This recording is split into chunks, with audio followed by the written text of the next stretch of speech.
وَلَا تَتَّبِعِ الْهَوَى فَيُضِلُّكَ عَنْ سَبِيلِ اللَّهِ.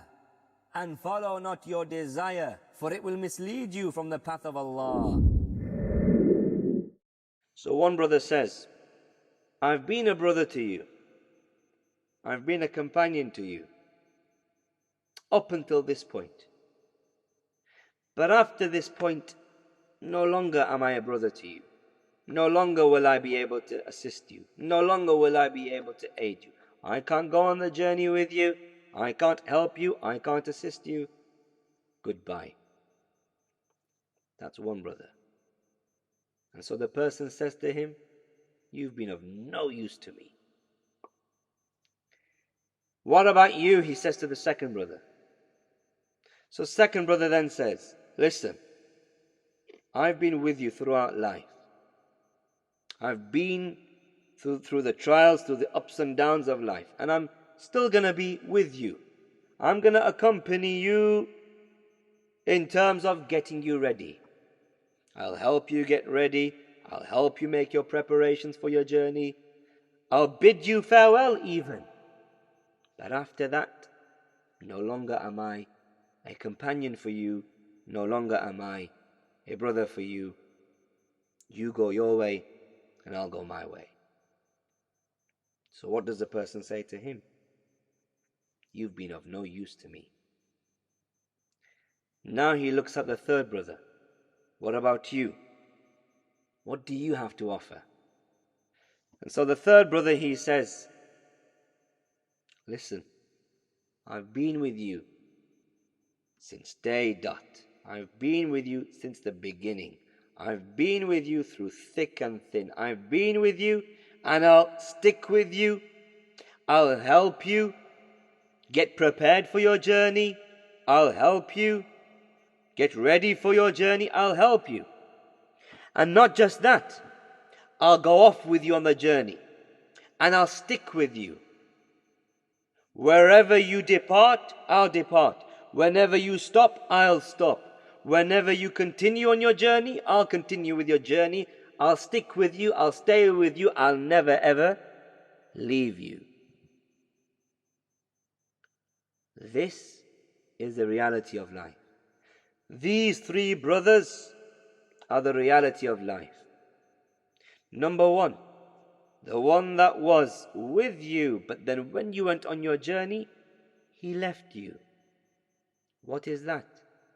That's your wealth, your money, your houses, your respect, your honor, your prestige, your power.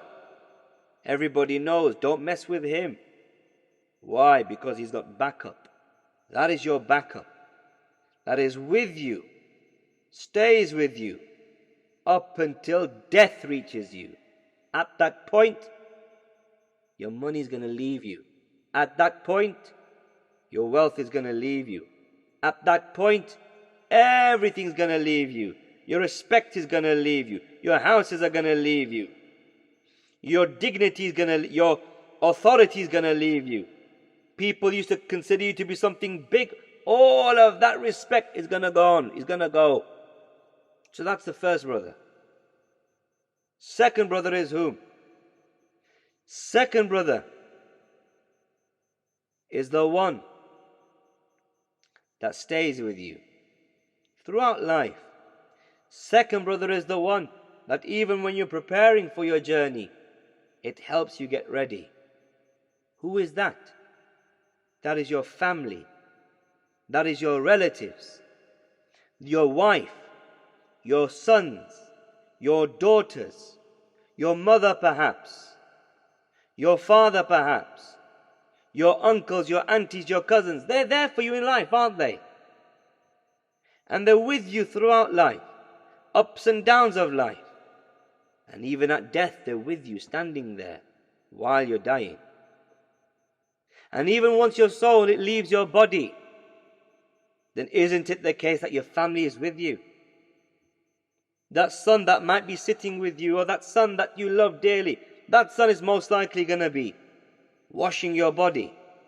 So he's there with you, even after you've died, even as you're in the process of moving on into the afterlife, even before you're entered into your grave, your son is there washing your body, lifeless body.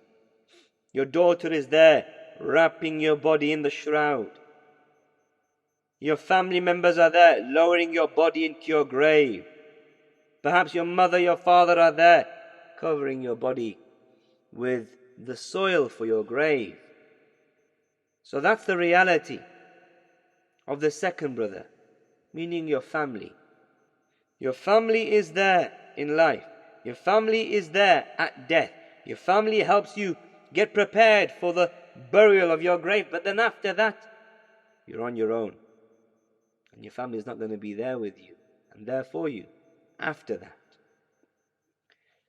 And then as for the third example, that example of those people, that example of that brother that is with you throughout life, prepares you for your journey, goes on the journey with you and sticks with you, then they are what? That is your bad deeds or your good deeds. They are your actions in this life, whether good or bad, whether righteous or unrighteous. Those deeds are going to stick with you. So the talab al-ilm that you're doing right now, the seeking of knowledge that you're doing right now, if it's for Allah, it's going to stick with you. It's never going to leave you, even in your grave. And so you'll find when you enter in your grave, a beautiful appearance comes in front of you. And you say to that beautiful appearance, "Who are you? You look familiar."